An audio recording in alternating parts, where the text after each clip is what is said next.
ज्ञान यज्ञं करिष्यामि सुखशास्त्र कथोज्ज्वलम् भक्ति ज्ञान विरागाणां स्थापनार्थं प्रयत्नतः।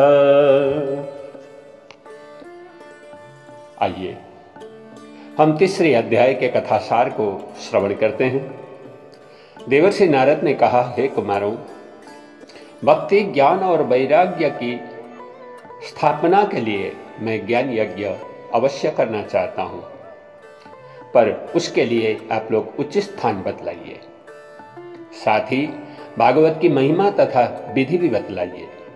कुमारों ने कहा, हे नारद, हरिद्वार के आनंद नामक तट पर चलकर यज्ञ शुभारंभ करो। वह बहुत ही रमणीय स्थान है। वहीं पर भगवान की अपूर्व रस समन्वित कथा होगी। ज्ञान और वैराग्य नामक अपने वृद्ध दोनों पुत्रों के साथ भक्ति महारानी भी वहां आएगी। सुत जी कहते हैं, हे शौनक जी, यूं कहकर कुमार भी गंगा तट की ओर चल दिए। जहां तहां से अनेक देवर्षि, ब्रह्मर्षि, राजर्षि, सूर, नर आदि पहुंच गए। यथोचित सबके बैठ जाने पर कुमारों ने कहा, हे नारद, सुनो, भागवत की महिमा सुनाते हैं।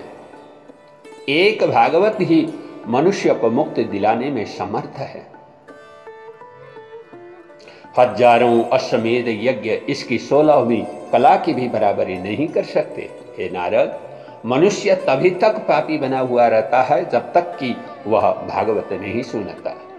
जो मनुष्य प्रतिदिन इसके अध्याय के एक आधे या चौथाई श्लोक का भी पाठ किया करता है, उसके अनेक जन्मों के पाप नष्ट हो जाते हैं। जो पुरुष शरीर छोड़ते समय भागवत सुनता है, भगवान उसे वैकुंठ पद देते हैं। जो मनुष्य भागवत ब्राह्मण को दान देता है, वह भगवत सायुज्य मुक्ति प्राप्त करता है। जिसने जीवन में भगवान की थोड़ी सी भी कथा न सुनी, वह जीता हुआ भी मृतक है, मरा हुआ सा है। करोड़ों जन्मों के बाद पुण्योदय होने पर भगवान की कथा सुनने का अवसर मिलता है। यूं तो इसका सदा श्रवण करना चाहिए, लेकिन श्री सुखदेव जी ने मनुष्यों के कल्याण के लिए सप्ताह श्रवण को अधिक महत्व दिया है, क्योंकि नानाविध रोगों से व्याकुल मनुष्यों की आयु भक्ति में बहुत कम है। जो फल तपस्या आदि के द्वारा मिलता है, वह सप्ताह श्रवण से अनायास प्राप्त हो जाती है। शौनक जी ने कहा, हे सुत जी महाराज, यह तो आपने बड़े आश्चर्य की बात कही है। इस भागवत में इतनी सामर्थ्य आई कहां से, यह तो बतलाइए। श्री सुत जी कहते हैं, हे शौनक जी, जब भगवान अपने धाम को जाने लगे, तब उद्धव जी ने उनसे पूछा, भगवान कहां चले जा रहे हो? मेरे मन की चिंता दूर करते जाओ। यह तो जानते ही हो कि कली आ गया है। इसमें दुष्टों का भरमार रहेगा। उनके संसर्ग से सज्जन भी दुष्टता करने से बाज न आएंगे, क्योंकि श्रुति कहती है, संसर्ग जा दोष गुणा भवंती। जब पृथ्वी अनेक दुराचारियों के भार से दबने लगेगी, तब वह किसकी शरण में जाएगी? तुम्हारे सिवा दूसरा कोई रक्षक तो दिखता नहीं है, इसलिए थोड़ा विचार तो कर लो, भागे कहां चले जा रहे हो?